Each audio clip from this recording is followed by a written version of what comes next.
Bonjour à tous, nous sommes aujourd'hui en direct pour le rassemblement qu'il y a en soutien au professeur Perron devant l'hôpital de Garches, l'hôpital Raymond Poincaré. Voilà, il y a beaucoup de monde comme vous pouvez le voir. Voilà, nous sommes aujourd'hui présents pour couvrir l'événement.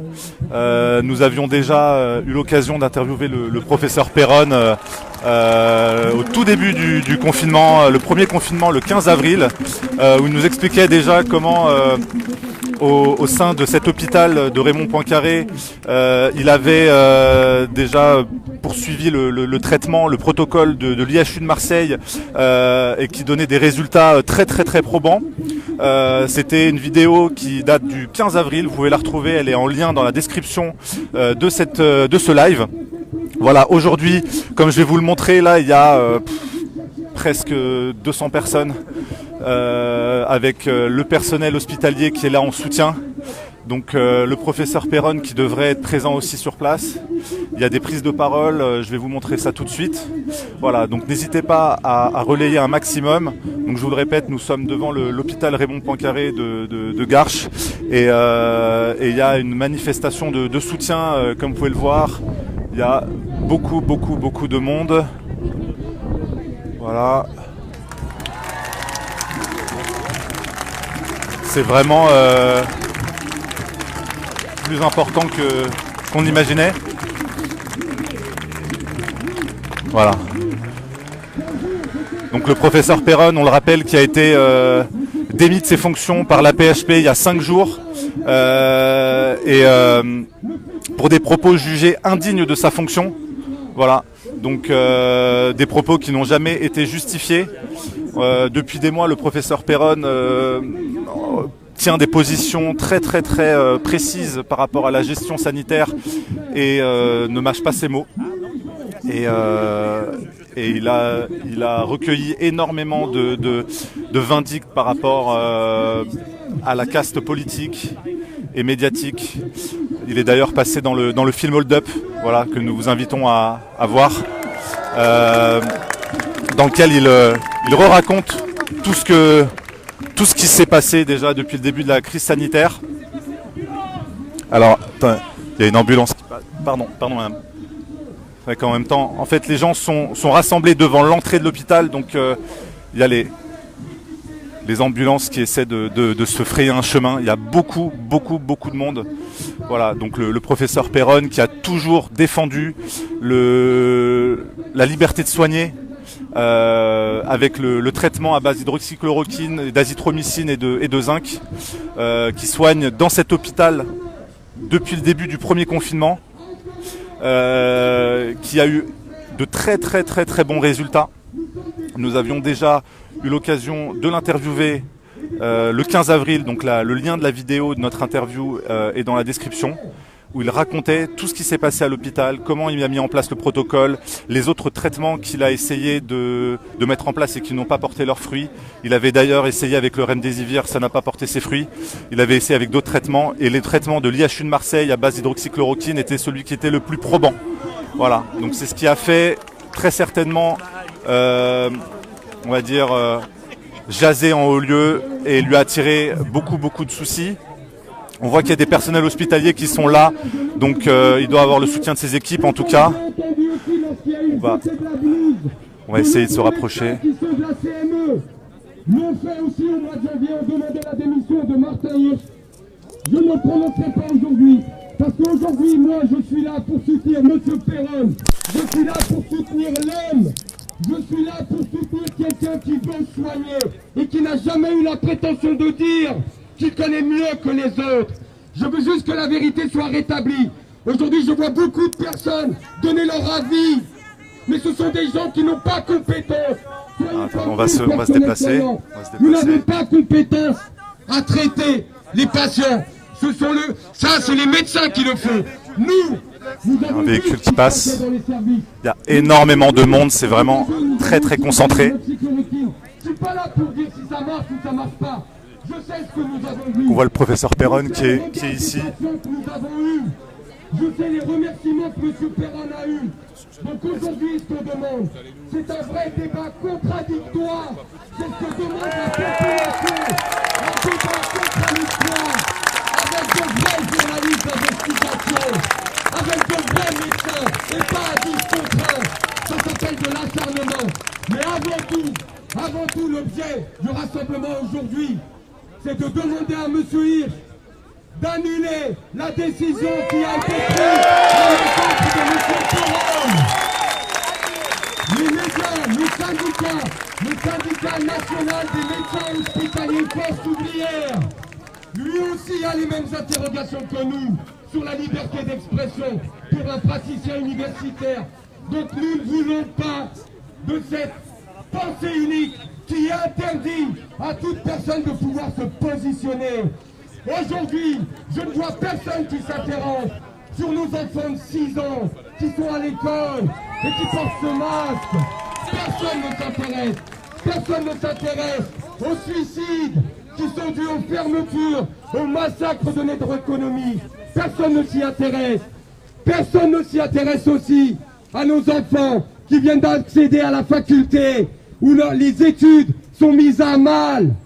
Nos commerçants qui sont à 2 doigts de mettre la main sous la porte.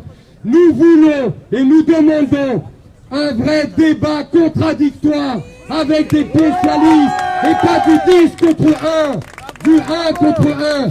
Nous n'avons pas la prétention de dire que l'hydroxychloroquine marche, mais dans ce cas, démontrez-nous que les dernières études qui ont été faites, et dites-nous comment elles ont été faites et sur quel type de patients. C'est entre spécialistes que vous devez régler ça. Ne nous prenez pas en otage, nous, la population. Ne vous servez pas de M. Perron, ou de M. Raoult, ou de M. Fouché, ou bien d'autres, pour dire que c'est eux qui nous orientent vers le complotisme. C'est faux. C'est toutes les décisions contradictoires, les unes comme les autres, qui font qu'aujourd'hui une majorité, un ensemble de populations ouvre les yeux. Mais cet ensemble de populations ne sont pas des complotistes. Ce sont des gens aussi qui ont perdu des êtres chers. Ce sont des gens éveillés. Ce sont des gens qui veulent des débats contradictoires. Voilà, je voudrais passer aussi le micro à du personnel qui voudra avoir un message de soutien. Voilà, on a un message de soutien on a le professeur Perron qui est là, devant l'hôpital de Garches. On va monter le haut-parleur. Voilà, et s'il y a des gens qui ont un message à faire passer, un message de soutien. Comme on vous le disait, oh, monsieur Perron, vous êtes beau. Il y a énormément de monde aujourd'hui, comme vous le voyez. Ça ne cesse de grossir. Il a travaillé dur pour ça. Bravo, monsieur Perron, bravo. Bravo. Faites pas ça, le professeur. Un petit commentaire. Je suis complotiste, je suis rassuriste, mais il y a un nouveau mot que j'adore. Je suis questionniste. Parce que je pose des questions. Et François, je vois François Perret du syndicat des médecins.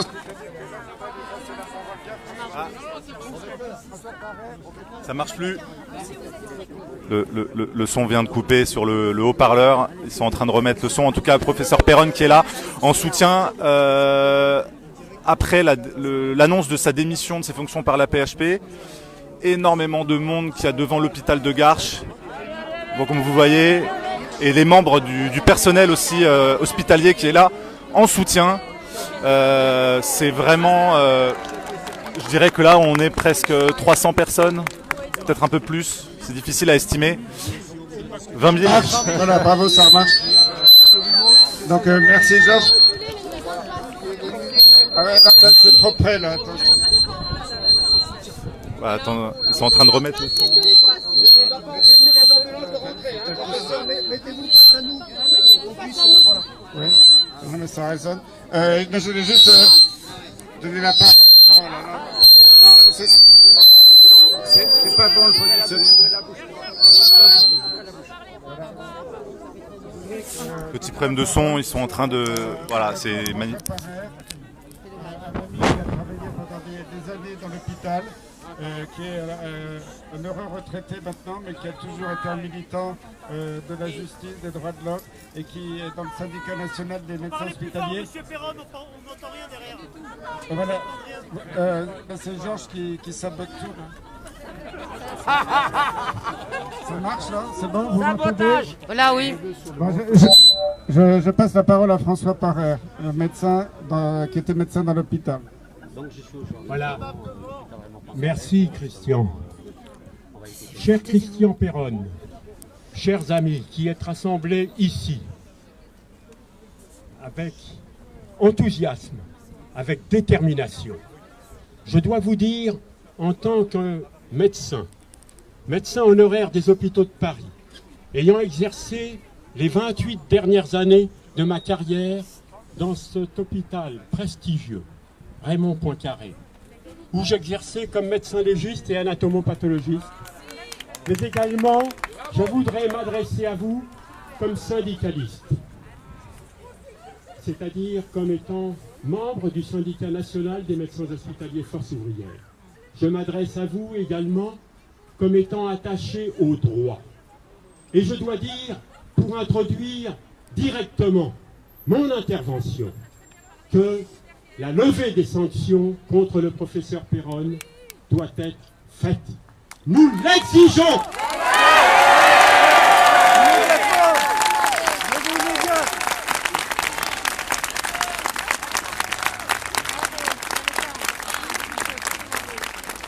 Levée des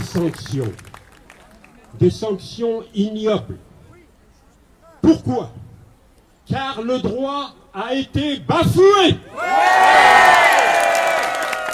Le droit pour les médecins de prescrire, le libre droit de la prescription, le libre droit d'échanger entre nous, médecins, nos expériences. Car enfin, la médecine s'appuie sur des données scientifiques. Mais la médecine n'est pas une science. La médecine est un art et surtout, la médecine s'appuie sur l'expérience. L'expérience de tous les médecins. Et cette expérience individuelle, au tout début de la connaissance, doit être échangée. Notamment lorsqu'il s'agit d'une maladie nouvelle. Inconnue de nous, que nous cherchons, comme l'a fait Christian Perron, à comprendre les mécanismes, à essayer les traitements. Nous ne sommes pas à dire que nous détenons la vérité. Non, mais certains nous empêchent de dire notre vérité. Notre vérité, ça veut dire quoi? Ça veut dire pour tout homme honnête, pour tout médecin honnête, de dire ce que sa conscience profonde exige. C'est cela notre vérité. C'est cette vérité-là que l'on nous empêche de dire et qu'on voudrait nous bâillonner. Mais les bâillonneurs n'auront pas raison.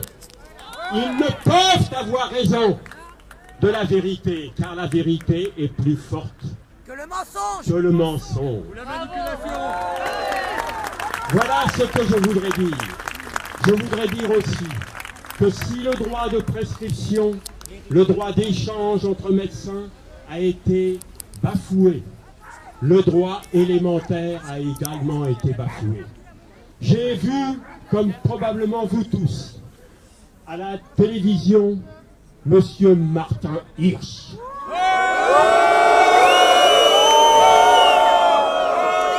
Monsieur Martin Hirsch s'expliquait dimanche sur LCI pour dire qu'il avait raison. Pour dire cette chose ignoble, qu'il s'appuyait sur l'opinion de la collectivité des médecins pour avoir pris la décision qu'il a prise. Mais je tiens à dire, pour terminer cette intervention, que le droit a été bafoué à cette commission médicale d'établissement de l'assistance publique qui s'est tenue le 1er décembre. Et il a été bafoué pourquoi? Parce que, à l'ordre du jour, il y avait donc cette sanction qui a été prise contre le professeur Péronne. Oh! Nous sommes dans un état de droit. Certains dirigeants n'arrêtent pas de nous le répéter, de nous le ressasser. Ils nous bassinent avec cela. Mais eux, que font-ils du droit? Eh bien, ils le bafouent. Comment l'ont-ils bafoué? Le professeur Péronne n'a pas été informé de cet ordre du jour. Il n'a même pas été invité pour pouvoir s'expliquer, dire quels étaient de son point de vue les faits pour lesquels il était accusé. La présomption d'innocence, dont on nous rebat les oreilles pour défendre certains, n'a pas été respectée. Le droit de la défense élémentaire n'a pas été respecté. Le droit pour chacun de pouvoir dire simplement ce qui a été de son point de vue. Le droit de pouvoir déposer un mémoire en défense. Le droit de pouvoir être assisté d'un avocat ou d'un confrère. Tout cela n'a pas été respecté. Le droit a été bafoué. Et cela est inadmissible. Tout est magouille. C'est plus un état de droit, c'est une mafia. Alors, chers amis, je ne serai pas plus long. Et je vous appelle à continuer ce combat pour la levée des sanctions contre le professeur Péronne. Je vous remercie. Toujours plus de monde en direct de l'hôpital Raymond Poincaré de Garches. Des centaines de personnes.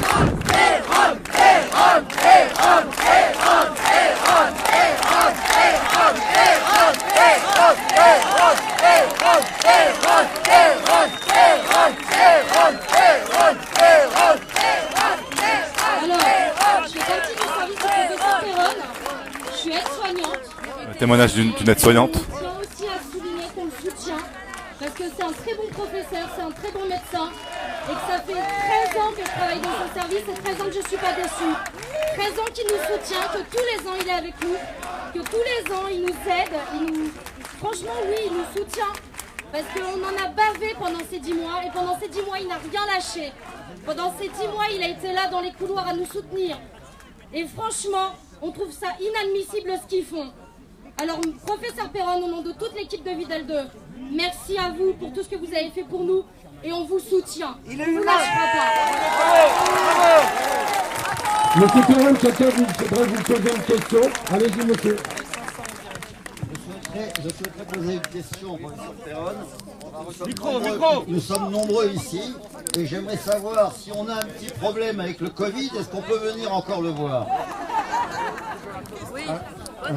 On n'a pas de consultation ambulatoire pour la Covid. Normalement, tout médecin généraliste a le droit de prescrire l'hydroxychloroquine, l'azithromycine, le zinc, la vitamine D.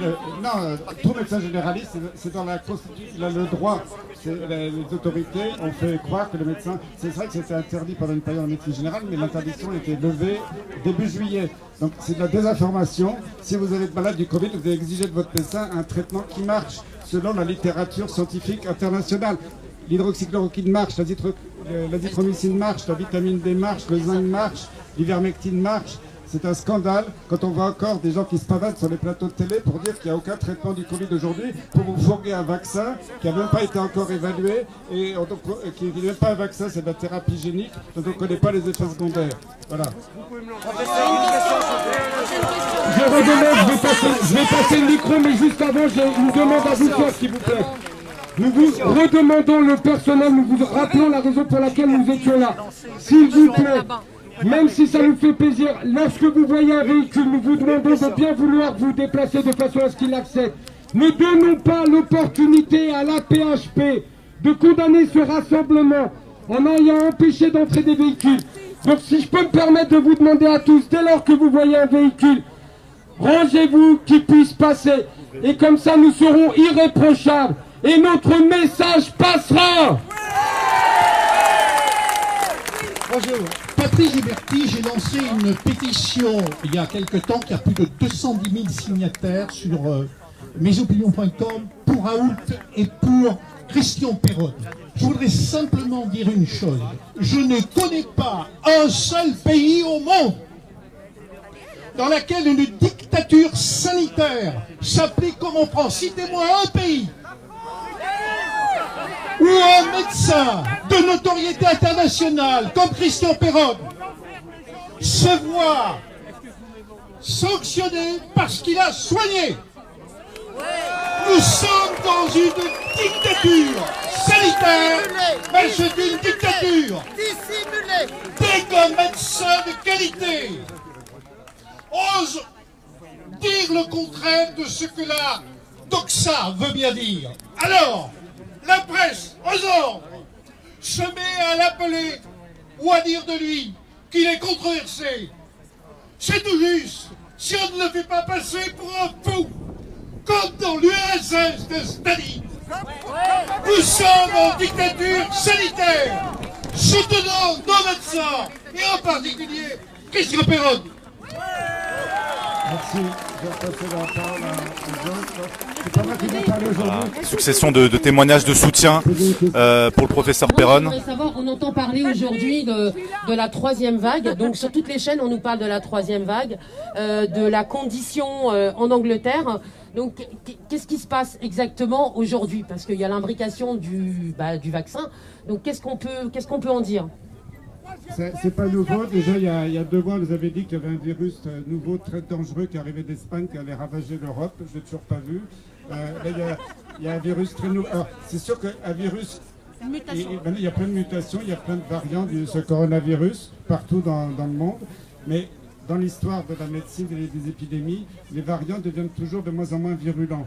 Alors, quelquefois, ils sont un peu plus transmissibles, ils sont moins virulents, mais ça se voit avec le virus du rhume, on n'en parle pas, ou avec d'autres virus. Donc, en Angleterre, il y a actuellement un variant qui est plus transmissible, il est moins virulent. Quand on regarde les courbes de mortalité en Angleterre, elles continuent de baisser. En France, ça baisse.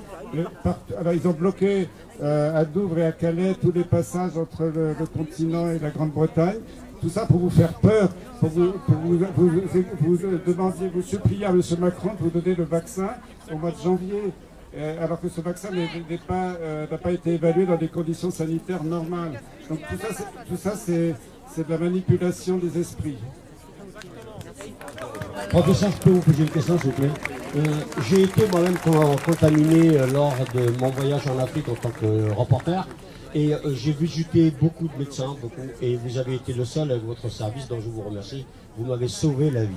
Aujourd'hui, je témoigne de personnel en tant que journaliste déjà, et en tant que citoyen français lambda, sans aucun parti politique dans la casquette. J'ai une seule question à vous poser. Ce vaccin, s'il existe, on va dire qu'il existe, il est basé sur quoi? Puisqu'on dit qu'on ne connaît pas le virus, on ne sait pas le voir, on ne sait pas s'il est dans la cuisine ou dans la salle de bain, s'il est dans la piscine ou dans le théâtre. Mais comment on a pu dire on a ce vaccin? Expliquez-moi, parce que je suis comme des centaines de Français, voire des milliers, on ne comprend pas le problème. Les théâtres sont fermés, les spectacles sont fermés, tout est fermé, on ne vit plus. Et je fêterai Noël avec ma famille grâce à vous. Merci. Aujourd'hui, la mortalité du Covid, c'est 0,05%. Les victimes, c'est des personnes très âgées, c'est des grands obèses, des gens qui ont des gros problèmes cardiaques, respiratoires, diabète, etc. On les connaît, on peut les protéger. Moi, si j'étais ministre de la Santé, immédiatement, il y aurait des stocks d'hydroxychloroquine, d'azithromycine, d'ivermectin, et de vitamines dans les EHPAD, et j'interdirais le rivotril dans les EHPAD. Voilà. Parce que là, c'est un scandale national. On refuse les traitements qui marchent et qui sont démontrés. Il y a des méta-analyses internationales sur plus de 160 publications qui montrent que ce traitement marche. Pourtant, en Israël, ça marche. Oui, mais... En Israël, ça marche. Moi, je suis désolé. Voilà, vous avez tout à fait raison. Et les vaccins qu'on vous propose actuellement à base d'ARN ne sont pas des vaccins. Alors, si vous regardez, que ce soit la directrice médicale de Moderna, après Jean-François Delfrécy, qui est le président du conseil scientifique à l'Elysée, que ce soit le ministre Olivier Véran, et plus récemment Anthony Fauci, le gars aux États-Unis qui fait la promotion de tout ça, ils ont dit en public, c'est pas moi qui l'ai inventé, attention, ce vaccin, soi-disant vaccin, on n'est pas du tout sûr qu'il va protéger, qu'il va empêcher la propagation de l'épidémie. C'est un aveu public, c'est pas un vaccin, parce que moi j'ai jamais vu un vaccin comme une épidémie qui n'empêche pas la propagation, c'est un non-sens scientifique. Donc ça veut dire qu'ils sont en train de nous préparer au fait. Et il y en a même qui ont dit, dans les officiels dans différents pays, attention, c'est pas parce que vous êtes vacciné qu'il faudra enlever le masque. Donc ça n'a plus rien de scientifique ce langage. Et pour moi c'est terrible. Une petite question, professeur Perron, à nouveau. Qu'est-il devenu des autres maladies? La grippe notamment, toutes les maladies infectieuses, toutes les maladies, enfin crise cardiaque, etc., mais aussi toutes les maladies qui arrivent généralement avec l'hiver, on n'en parle plus. J'ai même entendu un pseudo, les fameux pseudo-spécialistes voilà, qui apparaissent sur les médias, on ne sait pas trop comment, on ne sait pas trop d'où ils arrivent, par qui ils sont recrutés. Nous dire que s'il n'y avait plus finalement de cas de grippe, c'était grâce au masque. Voilà. Donc, alors, est-ce que ça veut dire que ad vitam aeternam, on va devoir porter des masques parce que ça nous protégerait, soi-disant maintenant, pendant des années, il y a eu des épidémies de grippe. On nous a jamais parlé de masques, on nous a jamais parlé, on n'a jamais fait peur aux gens, on leur a jamais dit qu'il fallait qu'ils signent des autorisations pour pouvoir sortir, pour pouvoir se déplacer, pour pouvoir aller faire un câlin à leur grand-mère, etc. Et puis, mais que se passe-t-il? Que se passe-t-il? Effectivement, c'est un problème parce qu'aujourd'hui, la mortalité n'est pas pire que beaucoup de virus respiratoires saisonniers qu'on a eu depuis des décennies. Il y a peut-être eu un surplus de mortalité sur des personnes à risque au mois de mars-avril, mais maintenant, il n'y a plus aucune justification à toutes ces sanctions, à faire crever les gens des cafés, des restaurants, toute la culture. Rendez-vous compte, le monde de la culture, on n'a plus le droit de penser, on n'a plus le droit de se rassembler dans des endroits de plaisir. Le plaisir est interdit maintenant. Vous n'avez plus le droit de rencontrer les gens. Je ne sais pas, vous avez lu George Orwell, et on est en train de le vivre aujourd'hui, et c'est terrible. J'ai rappelé Georges, il est dans les parages, parce que je vous donnais la parole au personnel de l'hôpital, parce que c'est pas moi qui dois parler, c'est eux. J'ai une dernière question, Dr Perron, parce que j'aimerais avoir une question. Enfin, ma question, elle se porte sur la temporalité et sur la rapidité, en fait, de la requête qui a été déposée, donc des accusations qui vous concernent. Comment se fait-il que ça a été aussi vite? D'habitude, l'ordre des médecins, il y a une temporalité, ça ne va pas aussi vite. Pour vous, pour le docteur Raoult, et puis pour tous ceux qui sont inquiétés par des accusations de complotisme, comment se fait-il que ça a été aussi rapide? Il faut demander à notre cher ministre de la Santé, Olivier Véran, je pense qu'il a la réponse. Voilà, donc tous ensemble déjà, je voudrais tous vous remercier pour le fait que ça se passe bien. Je le répète encore une fois, ne donnons pas la possibilité à ma direction, dont nous avons eu une réunion ce matin, parce qu'il semblerait que ce rassemblement est inquiété. J'ai entendu dire que c'est parti à la vitesse de la lumière sur Facebook. En fait, j'ai envie de dire, vive les réseaux sociaux qui nous permettent encore de pouvoir nous exprimer. Je le redis encore une fois, de façon à ce qu'il n'y ait pas de récupération. De nombreuses personnes, et M. Perron dont il en fait partie, nous ne sommes pas des complotistes, nous sommes des questionnistes. Contrairement à beaucoup d'autres personnes qui sont des médias de relais, nous demandons aussi, peut-être au-delà du débat contradictoire entre de vrais spécialistes, nous demandons du vrai journalisme d'investigation, nous demandons une vraie presse d'investigation, nous demandons que soient vues les conséquences du port du masque sur nos enfants de 6 ans, nos enfants de 6 ans qui ne savent plus lire. Je suis moi-même père d'enfants et ça m'est difficile. Aujourd'hui, nous perdons le sourire. Nous ne nous voyons plus avec une gaieté dans le visage. Aujourd'hui, nous avons un bout de tissu sur le visage qui nous empêche de montrer nos expressions. Quand j'entends certaines personnes que personne n'a condamnées, même si on s'en est excusé, mais comment peut-on dire, quand on se permet de dire que M. Perron influencie certaines personnes dans le choix des décisions qu'ils doivent prendre? Alors que devons-nous penser quand on entend à la télé que papy et mamie c'est dans la cuisine, qu'il faut couper la moitié d'une bûche? Que devons-nous penser de ça? Aujourd'hui,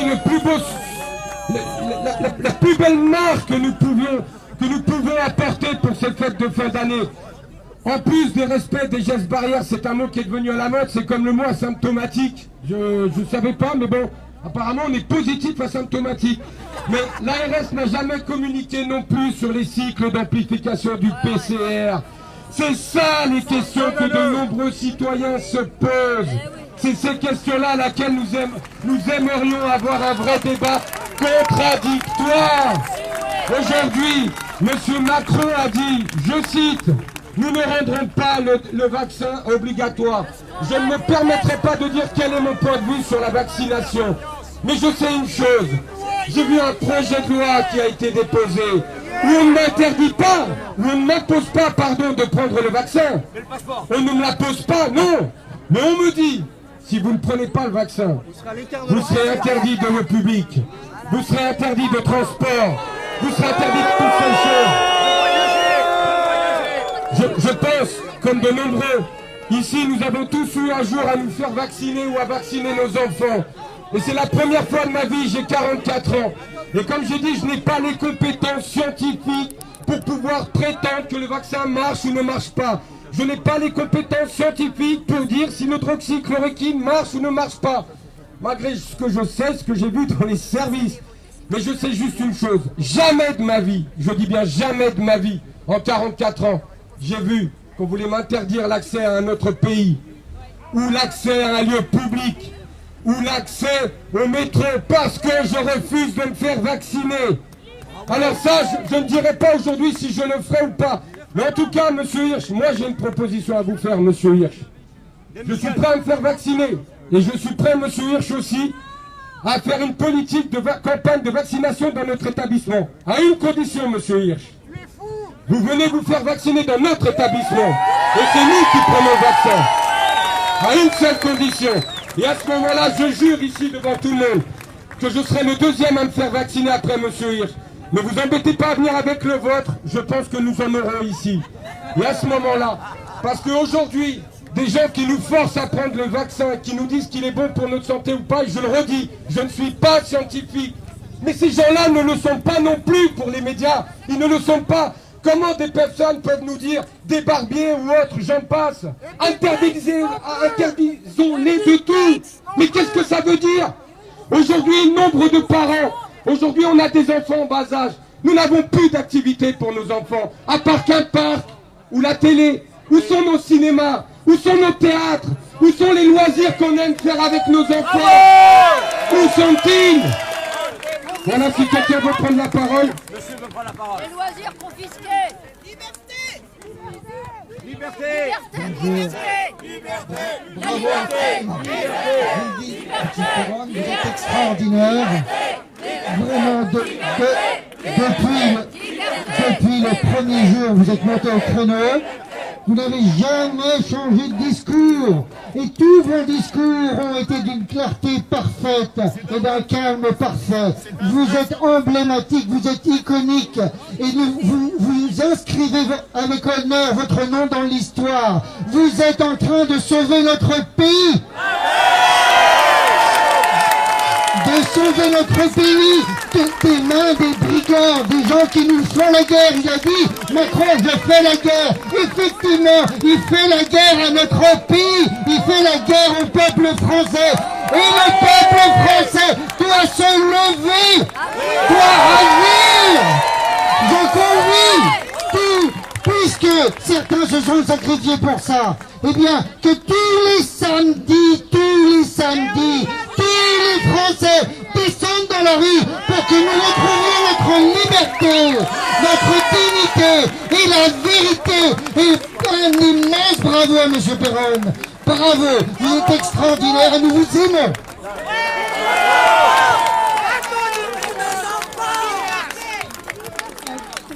On se bat pour nos enfants. Voilà, comme vous voyez, beaucoup de soutien et beaucoup de monde.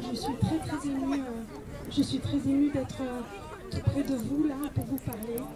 Et ce que je voudrais vous dire, c'est que vous avez soigné, vous avez sauvé des vies, vous avez sauvé aussi des âmes parce que par votre bon sens, par votre authenticité, par la vérité et la lumière qui est en vous, vous avez sauvé des âmes.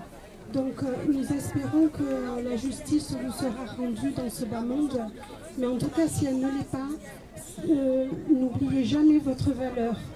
Vous avez une valeur immense. Vous êtes un grand monsieur et nous sommes très très nombreux aujourd'hui à vous témoigner notre amour. Voilà, les témoignages s'enchaînent, donc on est toujours devant l'hôpital de Garches, comme vous voyez.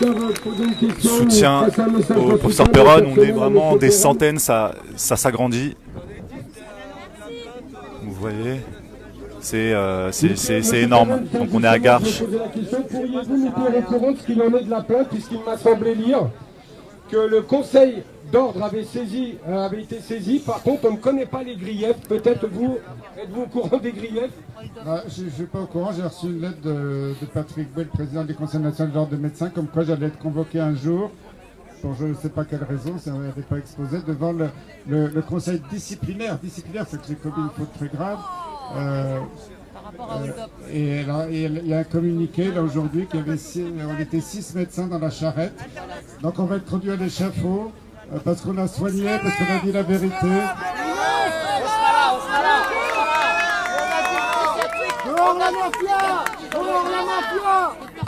Voilà, enfin une question à poser à M. Perron, je pense. Bonjour à tous, je suis ravie de vous rencontrer, professeur. Un peu plus fort. J'aimerais, en votre présence à tous, demander aux Français une chose. Donc, l'anesthésie du premier confinement étant passée, quand est-ce que la prise de conscience va-t-elle s'exprimer dans la rue? Quand est-ce que les Français vont sortir de cette léthargie qui s'est emparée d'eux? Où est passé le Gaulois réfractaire? Et 2021 ne doit pas ressembler à 2020. Alors je vous invite à tous prendre vos responsabilités, à ouvrir vos yeux. Il en dépend et il en va de l'avenir de nos enfants. Merci beaucoup. Bravo. Merci. Il y a une question. Le message est clair, vous avez entendu, il y a un moment donné, il faut réagir. Alors, en fait, moi je voulais simplement apporter mon témoignage au professeur Perron. On a eu l'occasion de se rencontrer et voilà, c'est quelqu'un de formidable que je rêve de rejoindre. Je travaille à la paix, à Pompidou. J'ai beaucoup de collègues qui malheureusement n'ont pas pu prendre de demi-journée comme moi et qui vous soutiennent énormément mais qui ne sont pas présents.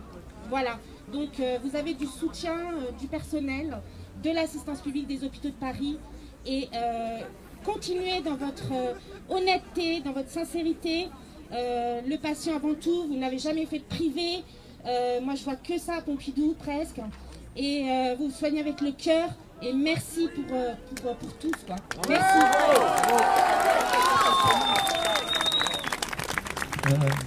Professeur Perron, on est tous ravis d'être auprès de vous aujourd'hui. Et j'ai envie juste de dire une chose. J'espère qu'ici, il y a des médias qui ont pignon sur rue et qui passent dans cette télé que j'appelle la télé poubelle. Et je voudrais juste dire une chose. Le livre du professeur Christian Perron est le meilleur de tous les témoignages qui puissent être mis sur la table et dans la rue. Alors, puisque ces gens-là vous attaquent en permanence et veulent vous salir, ils n'ont qu'à s'attaquer à vous, puisque dans le bouquin, vous osez dire des choses, eh bien, qu'on débatte directement de votre bouquin. Qu'on débatte de ce que vous avez, qu'on vous donne une tribune en direct, un soir d'écoute à 20h, et qu'on vous donne la parole, et qu'on vous mette en face des gens qui soient à votre hauteur. C'est ça que j'ai envie de dire. C'est tout ce que j'ai envie de dire. Que ces médias, qui nous bassinent tous les jours, avec leur merde permanente, eh bien qu'ils puissent donner le ton à ce professeur intègre. C'est pour qui le serment d'Hippocrate a une vraie valeur. Aujourd'hui, parmi tous ces gens du conseil scientifique que décrit le professeur Perron dans son livre, eh bien j'aimerais qu'ils se mettent à la table du professeur Perron et qu'on puisse avoir un direct à 20h et qu'on mette tout sur la table et qu'on discute de ça et que les gens se fassent leur propre idée. Comme ça, voilà. Oui, mais c'est notre démocratie qui est en jeu.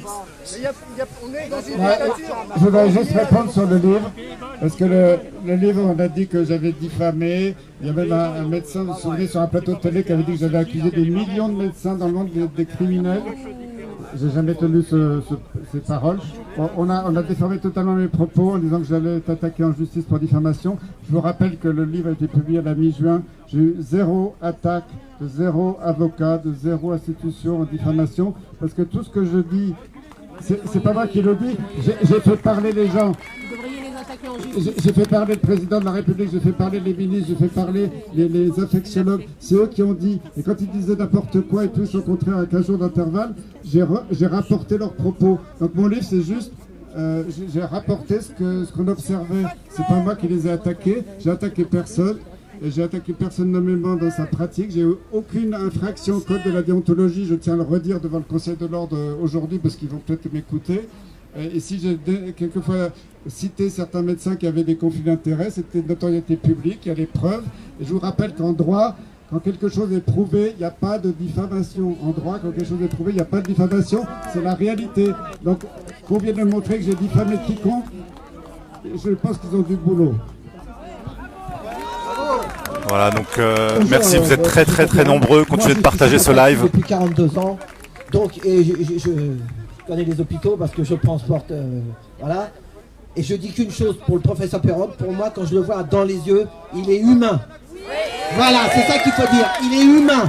Et ce mot-là, vraiment, c'est le mot que je ressens, humain, fatigué parce qu'il a tellement de pression de partout, mais il faut le, voilà, humain, HDI, humain dégage l'inhumain. Voilà. Hashtag je soutiens Perron. Monsieur Perron, vous êtes notre chef de service. On voulait vous soutenir.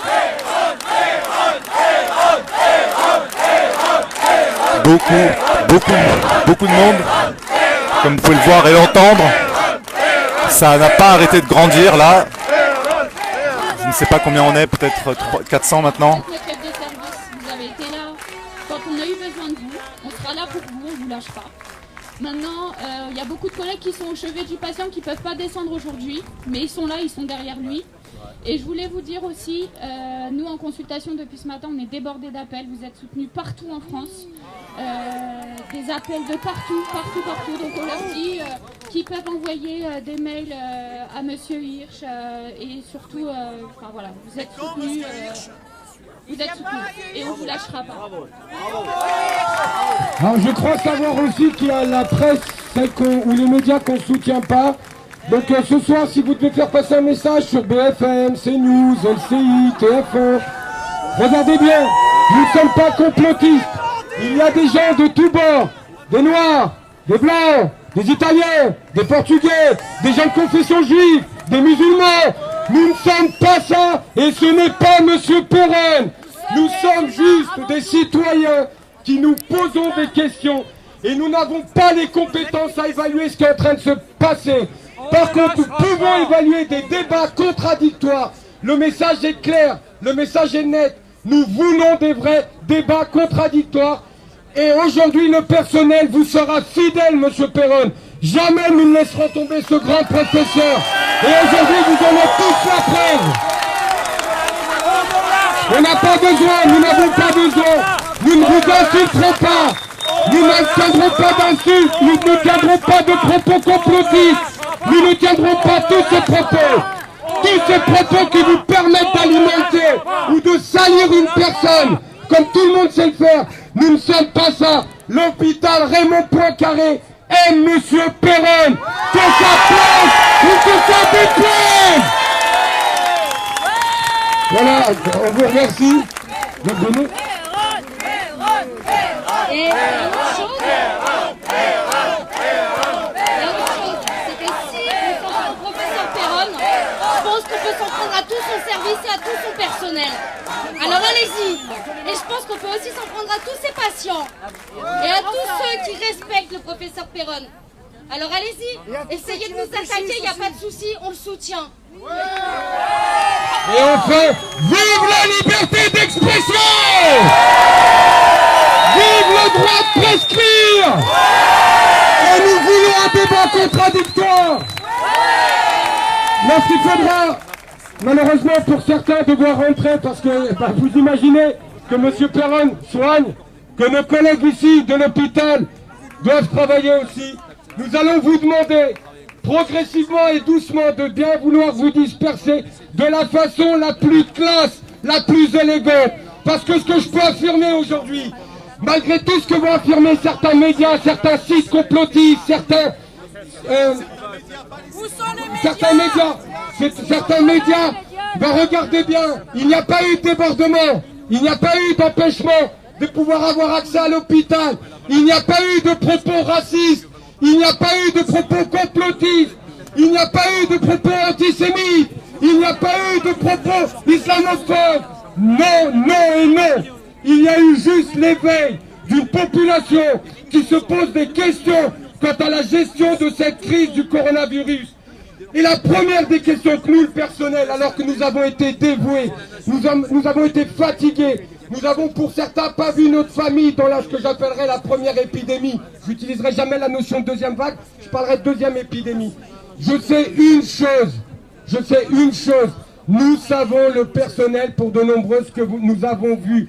Et nous savons aujourd'hui qu'il y a des solutions et que la solution qui a été depuis le début, je pense, mise en avant, elle est simple, elle se résume à deux mots.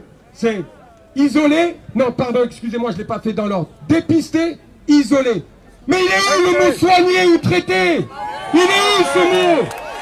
Il est où? On demande à être soigné, on demande à être traité, on ne demande pas juste à être dépisté ou à être isolé. Aujourd'hui, personne ne peut nous apporter des garanties sur les traitements, sur les vaccins ou autres. Mais vous nous dites tous, vous reprochez à M. Perron d'avoir enfreint la déontologie, mais nous forcez à prendre quelque chose dont on n'a pas de recul, ça s'appelle comment? Ça s'appelle comment? Voilà. Merci M. Perron et je rappelle, hashtag je soutiens Perron, nous ne lâcherons pas, nous continuerons et nous rappelons le personnel, notre demande est simple. Monsieur Hirsch, nous vous demandons d'annuler la sanction prise à l'encontre de Monsieur Perron. Et vous savez pourquoi? Annuler la sanction! Annuler la sanction! Annuler la sanction! Annuler la sanction! Annuler la sanction! Annuler la sanction! Beaucoup de monde là ici en ce moment et beaucoup de monde en live. Merci à tous d'être plus de 1500 en live. Continuez de partager. Grand rassemblement de soutien au professeur Perron. Je tiens à préciser parce qu'il ne faut pas que ça m'échappe. J'ai vu certains médias nous expliquer que le confinement dans la deuxième épidémie, enfin le couvre-feu dans un premier temps, le confinement, c'était pour le Covid. Non, non, non, enfin j'ai envie de vous dire à tous les médias peut-être au fond, mais vous êtes les bienvenus, n'ayez pas peur, nous n'aurons pas de gestes violents, nous ne sommes pas des black blocs, nous sommes des soignants. J'ai juste envie de vous dire, ça vous parle le Parisien en 2017? La grippe? Ça vous parle tout ça? Vous savez, ça fait plus de 10 ans que les soignants nous nous battons pour informer la population de la destruction du service public de nos hôpitaux. Ça fait plus de 10 ans qu'on vous dit qu'on manque de personnel dans nos hôpitaux. Mais vous étiez où à cette époque? Vous étiez où tous? On avait besoin de vous. Et je voudrais vous dire, par contre, je le pense, et ça vient du fond du cœur, lorsque M. Hirsch a fait l'organisation du temps de travail en avril 2016, l'arrêté, ça vous parle la presse, vous? Ça vous parle? Hein? Vous nous avez vus comment tous? Vous nous avez vus comme des privilégiés qui défendions nos repos. Mais c'est pas nos repos qu'on défend, c'est le soin pour les patients. Vous ne savez pas ce que c'est que s'occuper d'un malade. Vous ne savez pas ce que c'est que faire une toilette. Vous ne savez pas ce que c'est que le relationnel. Et aujourd'hui c'est de ça. Mais c'est pas M. Macron qui est derrière ça, parce que ça date depuis des années. C'est ça qu'on nous a enlevé à nous les soignants. Aujourd'hui on traite les hôpitaux comme on traiterait une entreprise. Mais nous avons affaire à des humains. Nous n'avons pas affaire à de l'argent, à des contrats, à des dividendes. Nous soignons la population comme demain. Nous serons un jour amenés à être dans ces lits ou dans ces EHPAD. Et moi j'ai toujours fait le maximum pour que demain, si je dois être hospitalisé, j'ai exactement le même traitement à mon encontre que moi j'avais pour les soignants. L'amour du patient, pardon. L'amour de ce que je fais, pouvoir le regarder dans les yeux, le réconforter, lui apporter de la chaleur, toutes ces choses qui disparaissent progressivement dans nos hôpitaux. Nous ne voulons pas de ça. Nous voulons la vraie défense d'un hôpital public. Nous voulons la défense pour que les gens puissent se soigner. Parce qu'en catimini, qu'est-ce qui va se passer à partir de septembre? De nouveau, il va y avoir un forfait urgence. Mais jusqu'à quand? Jusqu'à quand? La France est un pays où le social a toujours existé. Mais pourquoi voulez-vous le détruire? Nous, les Français, nous n'avons pas de problème à distribuer aux autres, dès lors qu'on peut distribuer. Alors arrêtez tout ça, vos démagogies qui est irréaliste. Arrêtez de croire que nos hôpitaux ont été saturés. C'est le Covid. Non, messieurs, dames, c'est pas le Covid qui a saturé nos hôpitaux. C'est les diverses politiques qui ont eu lieu sur les restructurations de nos hôpitaux. C'est ça la vérité.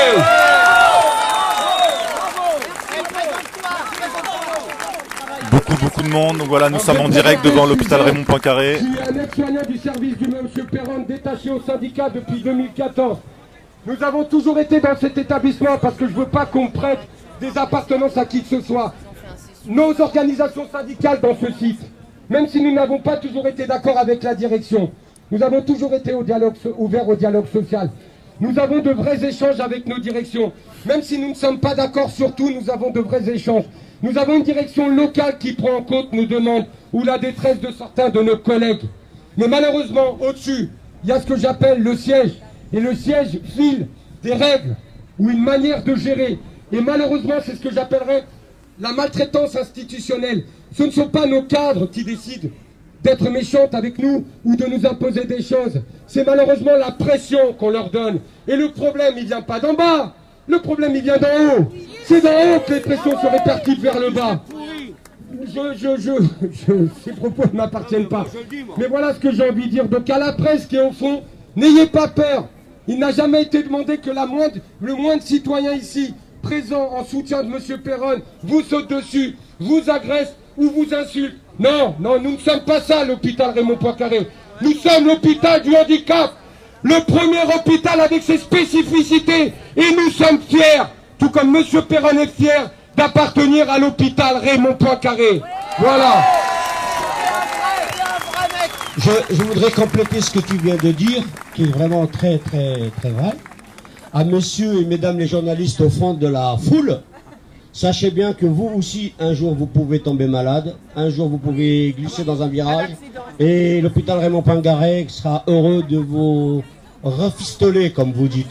Alors, s'il vous plaît, ayez un peu d'indulgence à ce bon hôpital que je connais depuis 42 ans et qui m'a permis de marcher et de voyager à travers le monde. J'étais, il y a quelques jours, en Israël, et je peux vous dire que le professeur Perron, non seulement il est respecté, il est écouté, mais surtout il est beaucoup lu. Messieurs les journalistes, ne croyez pas que vous êtes les seuls à tenir la plume du monde. La plume du monde, c'est aussi les autres pays en Afrique, au Maghreb et partout dans l'Orient. Alors s'il vous plaît, aidez la justice, la vérité, aidez ceux qui croient en quelque chose de vrai. Et M. Perron en est le symbole. Et c'est vraiment, si vous l'attaquez, vous attaquez le plus beau symbole, la liberté. J'aimerais juste dire quelque chose, en fait, à la France, tout simplement. C'est vrai que si à chaque fois qu'il y avait eu des manifestations contre les restructurations de nos hôpitaux, parce que l'hôpital c'est nous, l'hôpital nous appartient en réalité, eh bien on n'en serait pas ici aujourd'hui. J'ai envie de dire autre chose. À un moment donné, quand la planche à billets de la BCE, elle fonctionne à tout va, et qu'on ne reverse pas les milliards qu'il faut pour les hôpitaux, pour pouvoir en fait recevoir les patients, eh bien c'est de la maltraitance, c'est effectivement de la maltraitance d'État. Croyez-vous, citoyens français, que l'État vous veut du bien aujourd'hui, alors qu'il vous masque la bouche, au lieu d'apporter ce qu'il faudrait pour vous soigner? Croyez-vous qu'il vous veut du bien, alors que les milliards ont coulé à flot? Les milliards ont coulé à flot, mais presque pas un centime pour nos hôpitaux. Et c'est pour ça qu'il faut sortir, parce que là, ça va crescendo et ça va beaucoup plus loin.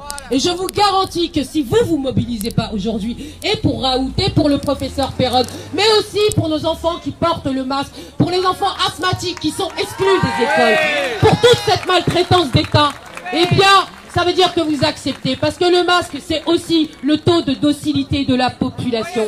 C'est aussi dire jusqu'où on peut aller. Donc, avec le professeur Perron et avec les hôpitaux, avec la science, avec la vérité, avec la liberté. Merci. Bonjour professeur, donc je représente les Gilets jaunes constituants, je vous remercie, nous vous soutenons évidemment depuis le début. Moi j'ai une question, comment mettons fin à la corruption au sein du Conseil national de l'ordre des médecins? Comment mettons fin? Nous on a une proposition, un mandat impératif et révocatoire pour chaque personne au sein de ce conseil. Deuxièmement, un audit permanent et transparent avec des médecins, qu'ils soient des médecins de l'hôpital ou des médecins libéraux, qui sont pris au hasard et qui vont pouvoir faire fonctionner ce nouveau conseil de la santé citoyen et transparent. Qu'est-ce que vous en pensez? Moi, je ne peux pas me prononcer sur le conseil de l'ordre, mais globalement, je pense que toute personne qui a un conflit d'intérêt devrait être virée de toute commission, quelle qu'elle soit. Le conseil scientifique télévisé, le conseil de la santé publique, l'autorité de santé, le conseil de l'ordre des médecins, partout. Je ne veux pas stigmatiser l'un ou l'autre. Normalement, c'est dans la Constitution et il faut virer des plateaux de télé tous les médecins qui ont des conflits d'intérêts majeurs qui n'ont pas le droit. Normalement, ils n'auraient pas le droit de s'exprimer, mais tous les jours, ils la ramènent.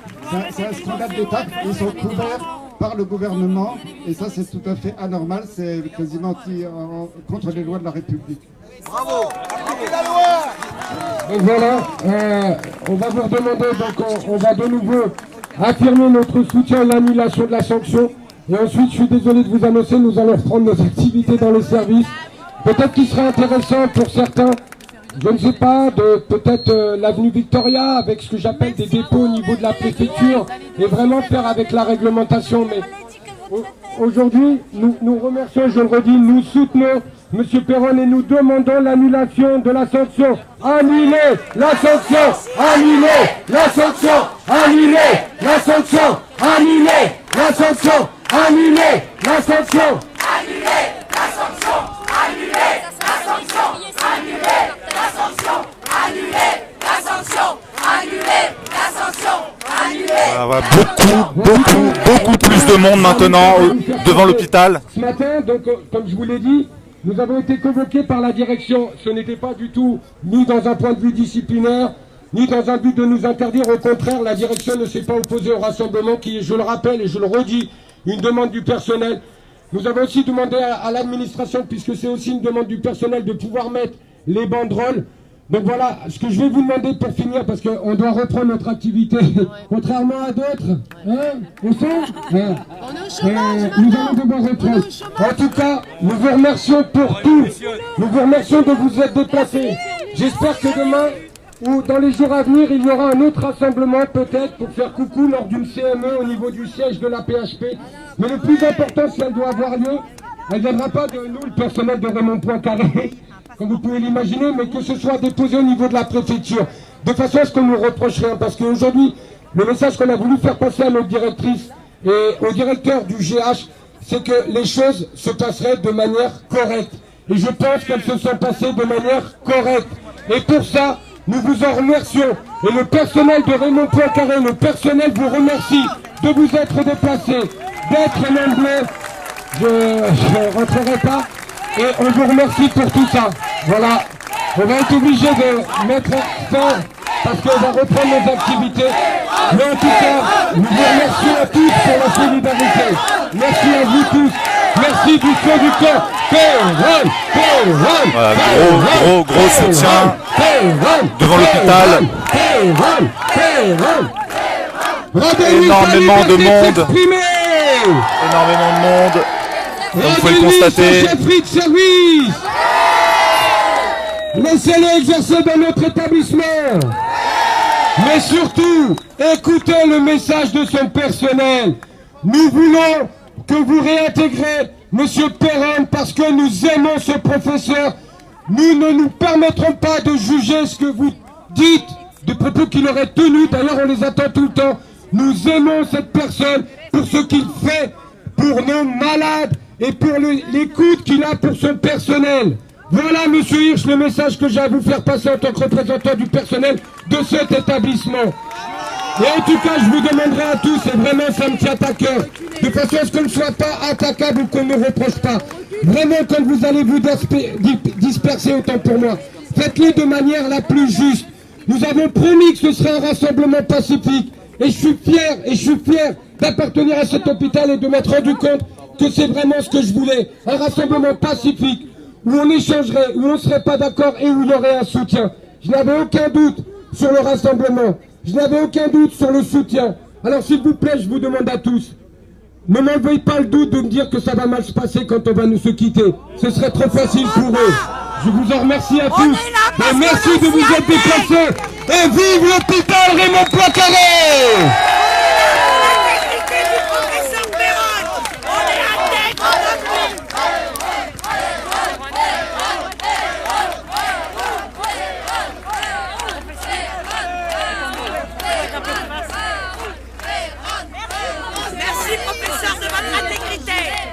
Vous êtes injuste.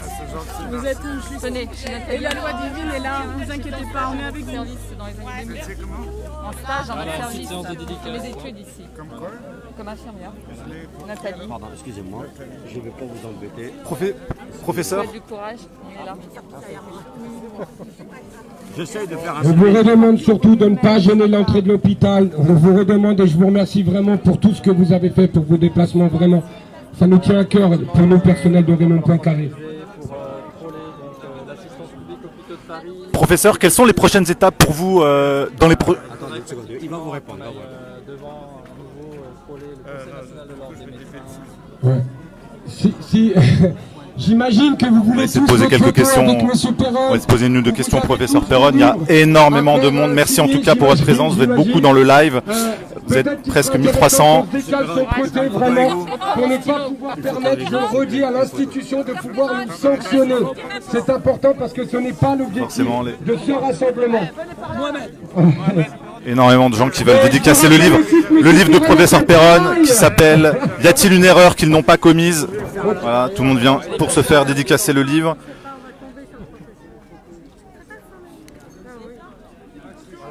Continuez, professeur Perron, ne lâchez rien. Bravo, bravo. J'ai fait 300 km pour venir vous voir.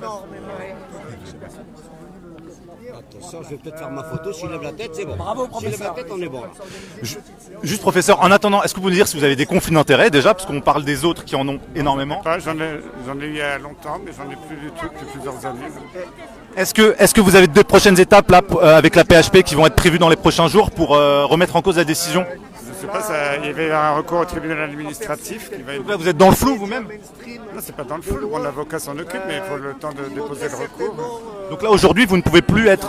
La procédure a été faite de façon avec des conditions qui ne sont en partie illégales, parce qu'on ne m'a pas signifié avant. Donc tout ça, c'est dans les mains de l'avocat et la justice va trancher.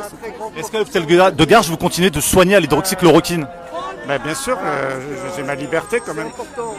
Et vous avez toujours de très bons résultats avec, puisqu'on en avait parlé ensemble en avril. De toute façon, maintenant, les malades sont beaucoup moins graves qu'il y a 3 mois et c'est plus la même situation. Le virus a perdu de sa virulence, donc on n'est plus dans l'état du mois de mars-avril.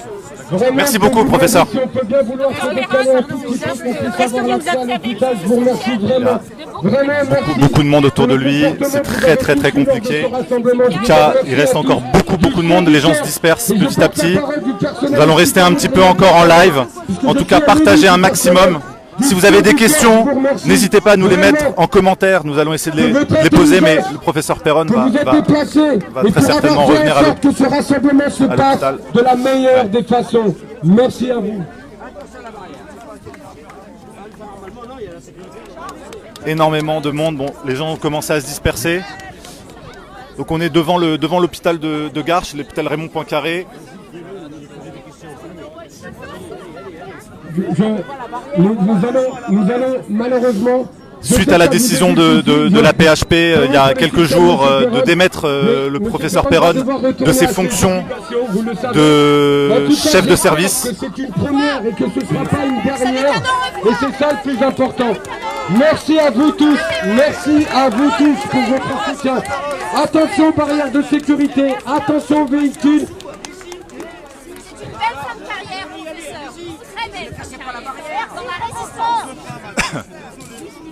C'est donc, comme je vous disais, suite à la démission de ses fonctions par la PHP, énormément de soutien aujourd'hui qui était là pour apporter les témoignages de soutien de la part de nombreux citoyens et de toute son équipe, hospitalière. de faire attention. qui était présente aujourd'hui. C'est pour vous, M. Perron. Voilà. On va vous demander maintenant, et on vous remercie pour tout, s'il vous plaît. On va vous demander progressivement de bien vouloir vous disperser. On va essayer de... Nous allons demander, M. Perron, à des patients à soigner. On va essayer de voir s'il y a Il y aura peut-être un autre de l'équipe, rassemblement. J'espère qu'il y a des associations qui appelleront peut-être à... Vous signez déjà la pétition, je rappelle.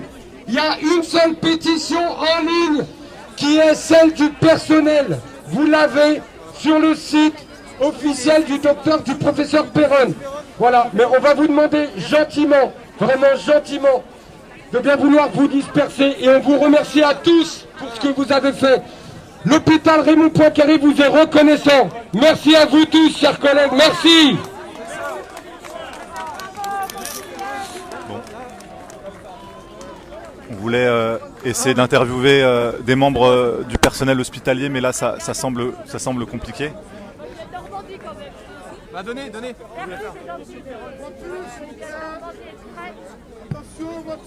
Ah, une voiture en même temps. Beaucoup de véhicules qui tentent de rentrer dans l'hôpital. Voilà, donc... oui, je voulais proposer aux personnes qui sont disponibles et qui sont ici et qui veulent continuer à manifester leur mécontentement de se retrouver devant le Conseil national de l'ordre des médecins qui est à Paris dans le 17e. Donc ceux qui veulent, vous pouvez aller vous retrouver devant le Conseil national de l'ordre des médecins, c'est à peu près à 1 heure d'ici. Donc c'est rue Léon Jost dans le 17e à Paris. Donc ceux qui sont volontaires pour aller manifester leur mécontentement devant le Conseil national de l'ordre des médecins. Voilà, comme vous le voyez, tout de suite. Encore beaucoup de monde qui reste sur place. Merci. Voilà, en tout cas, on vous remercie de vous être rassemblés. Et je vous le redemande, s'il vous plaît. Je vous le redemande pour que le personnel, nous ne soyons pas attaqués par la direction. Dispersez-vous de l'événement s'est passé pacifique. De la meilleure des façons. Voilà, c'est l'image du professeur Perron. Les gens sont en train de partir très gentiment dans le calme. On vous remercie vraiment à tous.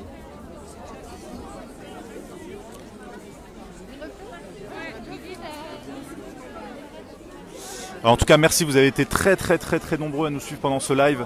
Comme je vous le disais, voilà, on avait interviewé le professeur Perron en avril dernier. L'interview est disponible en lien dans la description. Vous pouvez la lire et la regarder en vidéo. Voilà, il nous expliquait déjà tout ce qui se passait ici même à l'hôpital de Garches, les soins à base d'hydroxychloroquine et d'azithromycine. Le professeur Perron vient de nous confirmer que le traitement à base d'hydroxychloroquine et d'azithromycine continue au sein de l'hôpital de Garches, qu'il continue de donner de très bons résultats.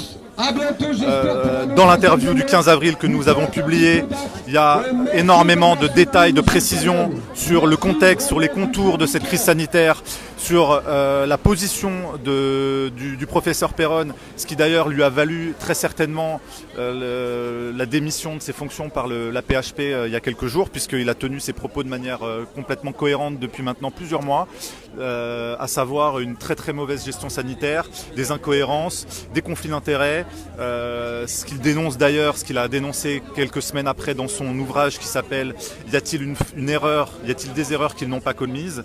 Vous retrouverez cet ouvrage assez facilement sur internet ou dans les magasins. Voilà, nous vous invitons vraiment à consulter et à prendre connaissance de notre interview qui est en accès libre. Donc depuis le 15 avril, tout était déjà dit. Voilà, tout était déjà dit depuis plusieurs mois. Le professeur Perron n'a pas bougé d'un iota par rapport à sa position, par rapport aux soins qu'il donne ici même, donc à l'hôpital de Garches où nous sommes, et où il y a énormément de monde encore. Beaucoup se sont dispersés, mais en tout cas, on était plusieurs centaines de personnes qui étaient venues témoigner un soutien total au professeur Perron, qui ne fait que demander la liberté de pouvoir soigner, la liberté de pouvoir prescrire. C'est notre ami Dexus. Bonjour monsieur Serge Rader, nous sommes avec Serge Rader. Vous m'avez reconnu à ouais, je vous reconnais.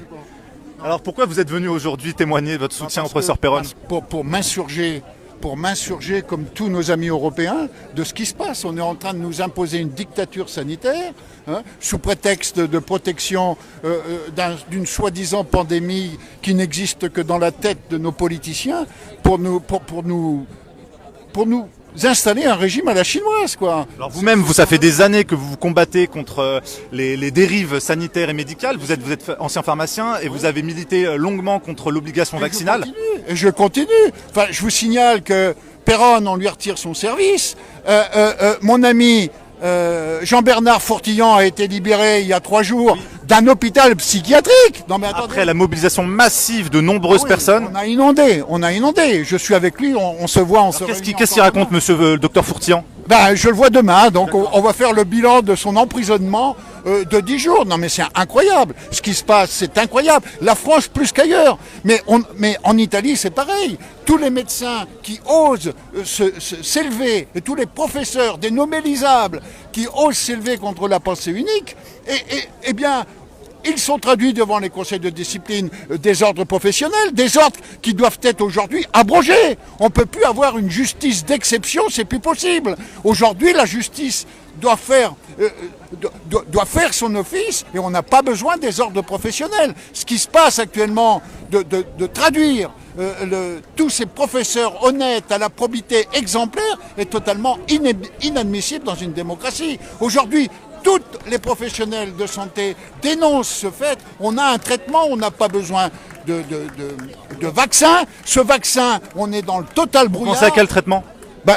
Celui qui est utilisé à l'hôpital de Garches? Il y a plein de traitements.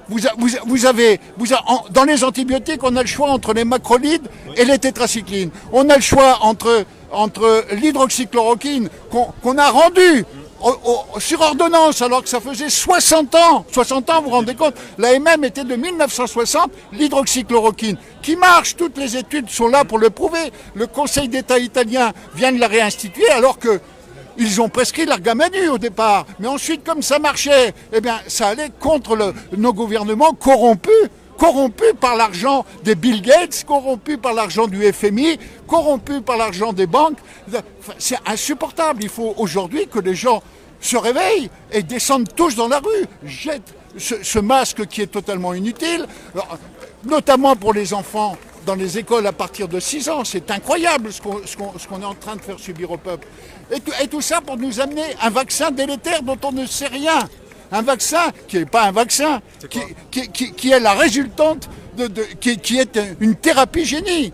Donc on va avoir, c'est à peu près une certitude, mais des effets collatéraux d'ailleurs qui sont déjà annoncés entre 3 à 10%, parce que la deuxième injection qu'on va faire va être encore plus terrible, notamment chez les sujets allergiques, mais aussi des maladies auto-immunes, puisqu'on fait fabriquer cette protéine spike par nos propres cellules. Donc notre système immunitaire va lutter contre. Donc on est dans un total brouillard, alors qu'on n'a pas besoin, on a des traitements.